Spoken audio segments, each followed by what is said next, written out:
श्री गणेशाय नमः। अध्याय 4। सनत कुमारांचा व्यासांना उपदेश।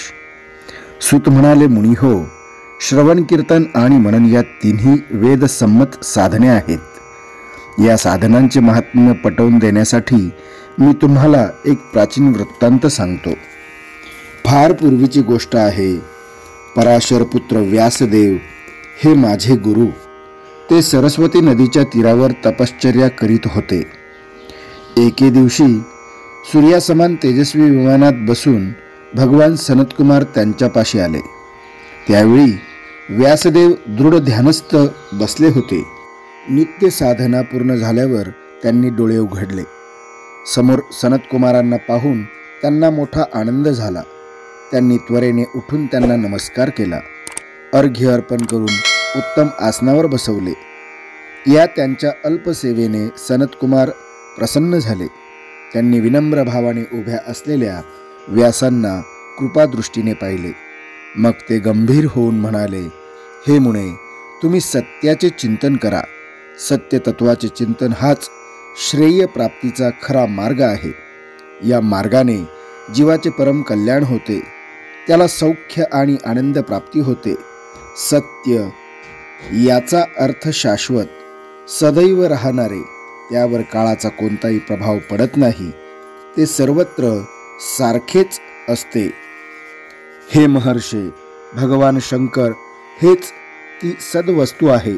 श्रवण कीर्तन आणि मनन हेच त्यांना प्राप्त करण्याचे सर्वश्रेष्ठ साधन आहे।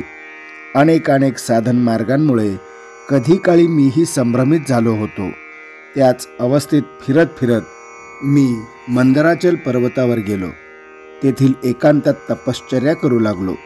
माझ्या अंतःकरणातील तळमळ जाणून महेश्वरांना दया आली। मला मार्गदर्शन करण्यासाठी त्यांनी नंदिकेश्वरांना पाठवले। नंदिकेश्वर म्हणजे शिवगणांचे प्रमुख, सर्व काही साक्षीत्वाने पाहणारे। ते त्वरेने माझ्यापाशी आले।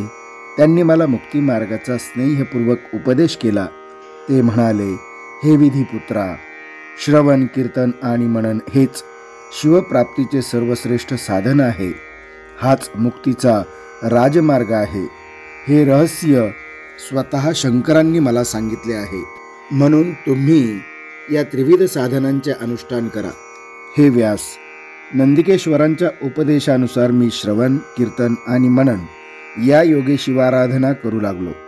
तुम्हीही स्वहितार्थ याच साधनत्रयींचा अवलंब करावा, असे माझे सांगणे आहे। याप्रमाणे व्यासांना सदुपदेश करून सनतकुमार आपल्या शिष्यांसह ब्रह्मलोकी निघून गेले। हा प्रसंग तसा विस्तृत आहे, पण तुमच्या माहितीसाठी मी तो संक्षेपाने या ठिकाणी कथन केला। महामुनी सुतांनी ऋषीजनांना ही कथा सांगितली तेव्हा ते म्हणाले, रोमहर्षणजी, तुम्ही सांगितलेली श्रवणादी 3 साधने ही मोक्षप्राप्तीचे सोपान आहेत।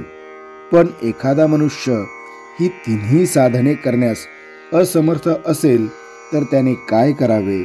तो मुक्त कसा होणार? त्याने काय करावे म्हणजे त्याला विशेष प्रयत्नांशिवाय मोक्ष मिळू शकेल?